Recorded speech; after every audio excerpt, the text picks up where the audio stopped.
friends and vinyl community. It's Brian from Brian's Vinyl Records. Welcome back to another installment of my favorite hair bands 90s edition. Alright, so I did an 80s version of my favorite hair band albums from the 80s. Now I'm going to do my favorite of the 90s, which is a much smaller span of time. We're talking 1990 to approximately late 93, early 94, when grunge and alternative rock really took over the airwaves in almost every state, and metal and hard rock and hair bands were kind of pushed aside at the time. MTV wasn't playing the videos, everything, the radio formats had changed. It all kind of went downhill real fast in the 1990s for hair bands. It didn't mean they stopped putting out albums, it just meant that they weren't getting airplay and they just weren't selling that much. So I've compiled 20 albums in my collection that are some of my favorites from the 90s, and here's what I came up with. In at number 20, Extreme, Porno Graffiti. This is the second album from Extreme, and features the hits More Than Words, Hole in My Heart, and just a really good album. And this came out exactly in 1990. I wasn't a big fan at first. It took me a while to warm up to these guys. In fact, it took my buddy Matt, who I played guitar with for many years. He kind of made me listen to these guys more and more, and also my friend James really liked these guys as well. So I got a good dose of them growing up, and I didn't really support them a whole lot, but as I got older, I really started to remember how much I enjoyed the songs. I didn't want to admit it at the time, but I did, and so these guys have been, this album has been one of those that I really like listening to. Glad to have it on vinyl for sure.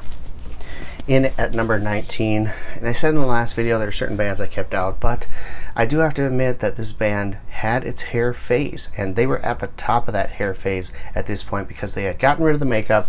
I'm talking about Kiss and Revenge. This album is fantastic. It's one of my favorite Kiss albums. I love Bruce's work on guitar with Kiss. I think it was a shame when he left the band.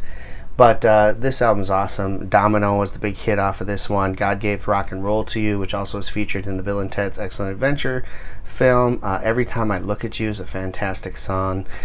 All around, just unholy. I really love this album. And this was really the album that I first heard of Kiss's, because about that time is when I started getting into it. This came out in 1992. And that's about the time I started getting into hard rock and metal. And so Domino was played on the radio quite a bit, and that was my introduction to Kiss. So this is one of my favorite of theirs, and just a really great album. Coming in at number 18, Scorpions, Crazy World. Great album. This, like I said last video, on my radio station, all you heard was Rush, Scorpions. Those were played constantly, and so I got a big dose of Scorpions, but I really love Wind of Change on this album.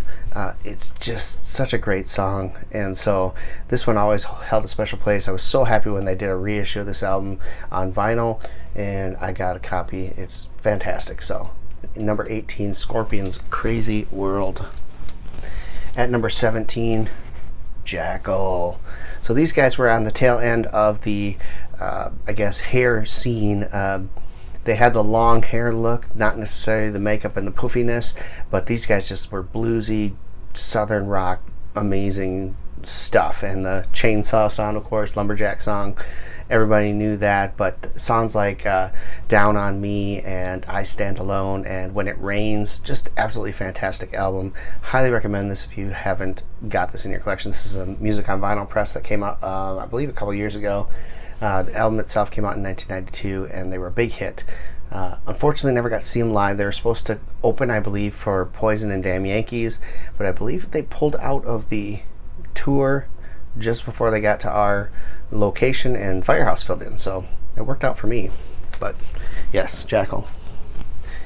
Coming in at number 16, Tesla's Psychotic Supper. I mean, how can you go wrong with this? My buddy James played this thing over and over again. On this one you have Call It What You Want was a big one. Song and Emotion was a big one for them. What You Give was huge for this band, and this one was all over the radio, and I heard a lot of it in the cars, car rides everywhere we went. And yeah, great album. Psychotic Supper from Tesla. This one came out in 1991. Coming in at number 15, Every Mother's Nightmare self-titled album. This is absolutely a great album. Now, I prefer their second album to this one. This is great, but the second album is absolutely spectacular. Unfortunately, I don't believe that has ever been released on vinyl, and they were teasing a vinyl reissue of it right before the pandemic hit, and then it just kind of went by the wayside. I don't know if they ever did anything with that or if they're on hold for that, but I really hope the second album gets a reissue. But this is still a really great album. It's got a cover of Charlie Daniels' song Blonde Haired Country Boy, and the big hit off of this one is Love Will Make You Blind. Just a fantastic album. Highly recommend checking these guys out. This isn't an expensive album to find. It isn't easy to see, but I think when I found it, I think I paid $11 for it, so it's not expensive to get, and you're likely to find it in the South. Just saying. Next up at number 14, Def Leppard's Adrenalize. Man, this was a big hit back in the day. I got to see these guys on this tour. They came to our state fair with Ugly Kid Joe opening for them. It was a great concert. My buddy Matt, his mom, got tickets for us, and we all went and saw it, and it was just so good, so cool. But Adrenalize, a great album. The last to feature, well, not the last, but I believe that the guitarist Steve died shortly after or during the making of this album. I can't recall exactly the circumstances, from alcohol poisoning, and Vivian Campbell has taken over for him on guitar, and he was the guitar player when I saw them performing. And yeah, so little Def Leppard history there, but this is a great album. Let's Get Rocked was the main hit off of this one, but there's so much good stuff on this. I highly recommend this album. I had to get it only through the box set, which you can see up in the corner here. That box set there, well worth the dollars I paid for it. Its press is phenomenal. All of them are phenomenal, and just a really good album. This next one in at number 13 is one I just absolutely love, and I was super pumped when I found a copy of this and got it. Damn Yankees self-titled album. I saw these guys tour with Poison. Of course, Damn Yankees features Jack Blades, Tommy Shaw, and Ted Nugent, three-piece, and then a drummer that I was in the band the whole time, but I don't think he really did a whole lot afterwards and didn't come from anything that was big. But these two, Tommy Shaw coming from Styx, Jack Blades from Night Ranger, and of course Ted Nugent was well known at the time, still well known at the time. But this is a phenomenal album, and their second album is actually really good too. This is the better of the two albums, but the second album, Don't Tread on Me, is absolutely fantastic as well. That's a very difficult one to find on vinyl. I would love to see Music on Vinyl put a reissue of that out. That would be absolutely amazing. But for now, I have to deal with the CD for that one. But this is awesome. So highly recommend it. In at number 14 or 13, Damn Yankees self-titled. Number 12. This one I might get a little flack for, but I absolutely love this album, and I don't know why people don't like it so much. This is Guns N' Roses' The Spaghetti Incident. It's a full-on covers album of kind of that glam scene of the 70s and punk rock stuff, and just all around. I love this album. I think it's absolutely fantastic. Since I Don't Have You is really good. Down on the Farm, Ain't It Fun, Hair of the Dog, I think is a phenomenal rendition of Hair of the Dog by Nazareth. Attitude, You Can't Put Your Arms Around a Memory. I really like this album, and in fact, when I was in my band in high school, we played Hair of the Dog off of this, and we played Down on the Farm off of this all the time. It was just, we jammed those tunes, just had a blast with them. So to me, this is a critical one. I really like this album, and yeah, I'd love to get a copy that works. Unfortunately, mine has some pretty bad warps on it that causes the first two tracks to not be playable on either side. So real sad about that, but just a really fun album. In at number 11, this is my favorite Bon Jovi album, Bon Jovi Keep the Faith. I got a cassette tape of this for Christmas in, I believe it was 1990. 93, 92, 93. It must have been 92. This came out in 92, and was it 90? I think this was 93. And this is just a great album. Great album. My favorite track, my favorite Bon Jovi song, Bed of Roses, is on this one. Dry County's just a great song. I believe is on here. Just another great song. Overall, a killer album from Bon Jovi. From top to bottom, this is probably the best one they ever did, and it is definitely my favorite of theirs. So yeah, that comes in at number 11. Top 10, here we go. We start with Firehouse, Hold Your Fire. Love this album. It's a great album. I love the debut more, but I don't have a copy of that on vinyl. So I pulled this one out. I love this album. It's absolutely great.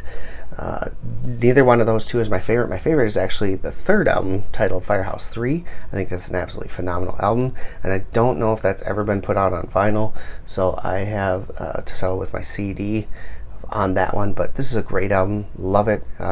When I look into your eyes, Reach for the Sky. Just an absolutely fantastic album. So Firehouse. This is Hold Your Fire, and that comes in at number 10. In at number 9, Van Halen's For Unlawful Carnal Knowledge. This was my introduction to Van Halen, and I absolutely love this album. I think it's probably my favorite Van Halen album, actually. Just a really good album. I love Sammy Hagar in Van Halen. I think he did a phenomenal job, and this album just showcases it. Pound Cake is such an awesome tune. Run Around is a great tune. The Dream Is Over is awesome. Right Now, Top of the World, man, this is such a great album. I love it.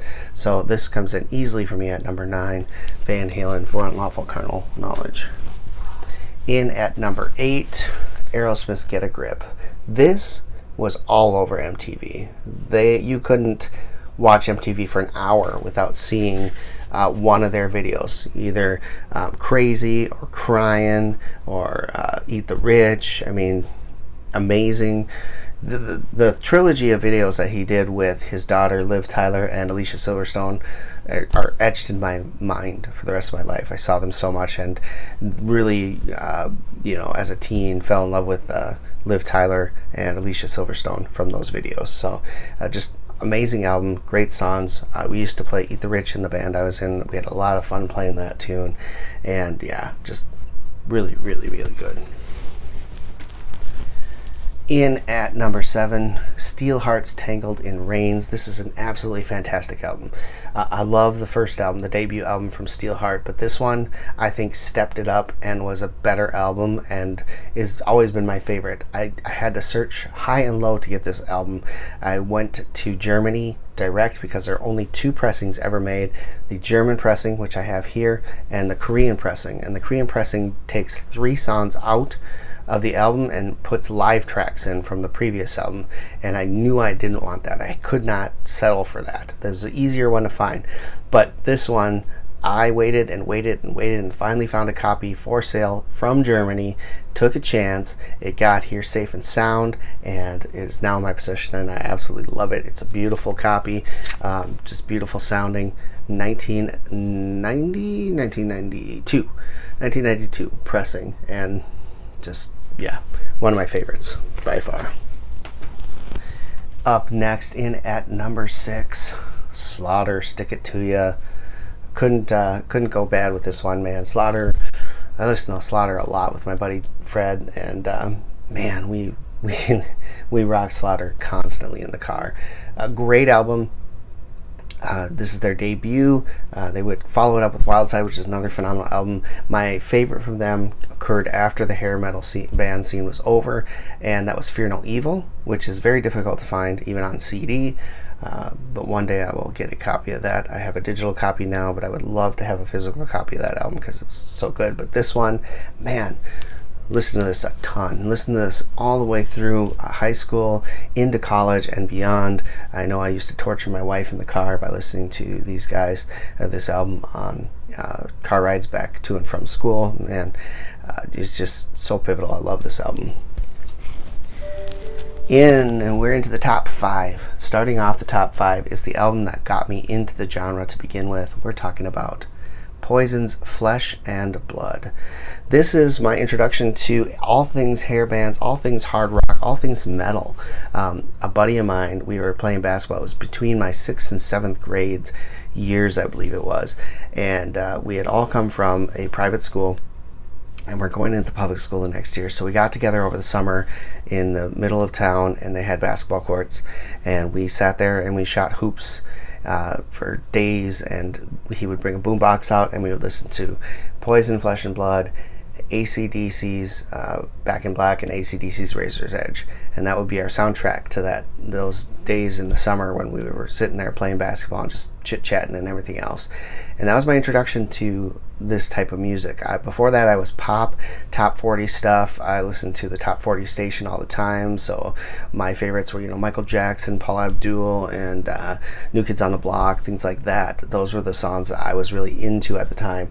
And when I heard this, it totally changed my perception of music, and I got into heavier, harder stuff. Now, to the detriment of my mom, who really enjoyed me listening to that top 40 stuff because she enjoyed it, I started getting into this stuff, and it was a little different. But Poison, Flesh and Blood, what can you say? This is probably my second favorite Poison album of all time. Love it. It's just filled with great songs. Unskinny Bop was the major hit off this. Ride the Wind is on here, but I love everything on here. Let It Play. Yeah, great stuff. Poison, Flesh and Blood. Up next, Warrant's Cherry Pie. Man, I tell this story every time I look at this, and the story is basically that I got this for Christmas one year, and my dad took a look at the cover here and said, I'm going to need to listen to that before you can have it, because if you look at the cover, man, who wouldn't think that a 12-year-old kid should be listening to this? So he took it and put it in his car, and he was supposed to be listening to it on his way to work to see if it was appropriate for me. 2 weeks later, I went back to him and said, hey, have you listened to that album? And he said, yeah, here you go, you can have it back. And I knew right away he had not listened to that album, because had he listened to the first track, Cherry Pie, he would have been like, no, not gonna go. But he didn't, and I love this album. Great album. I Saw Red is one of my favorite tracks. Uncle Tom's Cabin, Cherry Pie, Bed of Roses, I love that tune. Blind Faith is a killer tune. Love in Stereo, You're the Only Hell Your Mama Ever Raised. I mean, just killer songs on this album. So definitely deserving of number 4 in my list. Number 3 in my list goes to Poison's Native Tongue. This is absolutely 100% my favorite Poison album.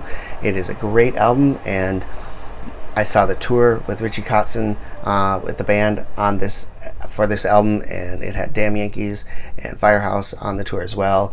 All 3 bands made an impression on me, and yeah, this is just awesome. I love Kotzen's work on this. I know it's not CC, but he brought a different element to the band. It sounds like Poison. I mean, it definitely sounds like Poison, but he added more sophistication, I'd say, to the music. He had a great background vocal, so he really highlighted Bret Michaels in that way by doing vocals and things like that. And the guitar playing on here is phenomenal. So I immediately became a Richie Kotzen fan after this album here, and was so disappointed when he got let go from the band. Of course, he shot himself in the foot, but yeah, I was really disappointed that he didn't stick around. But Native Tongue, definitely my favorite Poison album, and definitely is easy at number 3. In at number 2, we got a twofer here, because you can't have one without the other. I'm talking about Guns N' Roses' Use Your Illusions 1 and 2.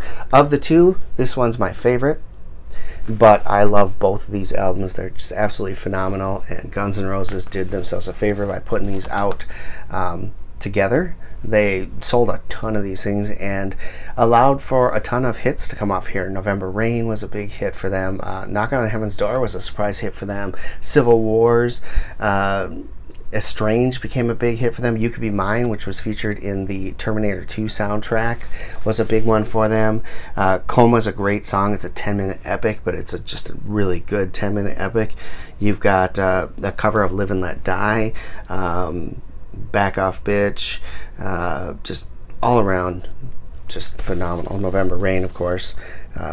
Love these 2 albums, and easily they were the soundtrack to a lot of my high school years, and we played a ton of tunes off of those albums in the band I was in. We just loved playing Guns N' Roses music, so that's easy number 2. So number 1 goes to Slave to the Grind by Skid Row. One of my all-time favorite albums ever is this album here. Slave to the Grind is so good. This is a Korean press, original pressing. I have the, I believe it's Run Out Groove, who did the reissue that just came out over last year's not Black Friday, but Record Store Day, Drop 3, and that is an absolutely phenomenal. This has been retired since then. That one came out because it sounds unbelievably amazing, and also is the full version of the album, whereas this one is the edited version with the Beggar's Day song on it instead of the Get the Fuck Out sound that was originally included. Great album. All my favorite Skid Row song of all time, Wasted Time, is on here. You've got Slave to the Grind is just a rockin' tune. Quicksand Jesus is on here. Oh man, this album is just so good. Monkey Business, one of my favorites. Cycle Love, Beggar's Day is actually a pretty good tune, so I'm glad that Run Out Groove included it on the reissue, as well as Get the Fuck Out. Creep Show, In a Darkened Room is a great song. Living on Chain Gang, great song. Yeah, just album all around is easily my favorite Skid Row album. Phenomenal, super happy to have it, and I listen to this so much. Both myself and my buddy James were huge Skid Row guys, so yeah, great albums. So there you have it. That is my 20 favorite albums that I own from the hair band genre from the 1990s. I hope you enjoyed this series. I enjoyed making it, and tell me what bands you would put in, or what albums you have from that hair metal era, both 80s and 90s. Let me know what you think, and what some of the albums that maybe I missed in my countdown. And I have tons of them over there, so I had to limit it down to what I wanted, and I limited myself to only things that I have on vinyl. So there are a lot of albums that I don't have on vinyl that would make this list if I did, but they weren't included. So I hope you enjoyed this fun trip down hair metal lane, hair bands. Love it. 80s and 90s editions. Thank you for watching. Leave a comment below, give it a thumbs up, and we'll see you next time. Until then, keep spinning, vinyl friends.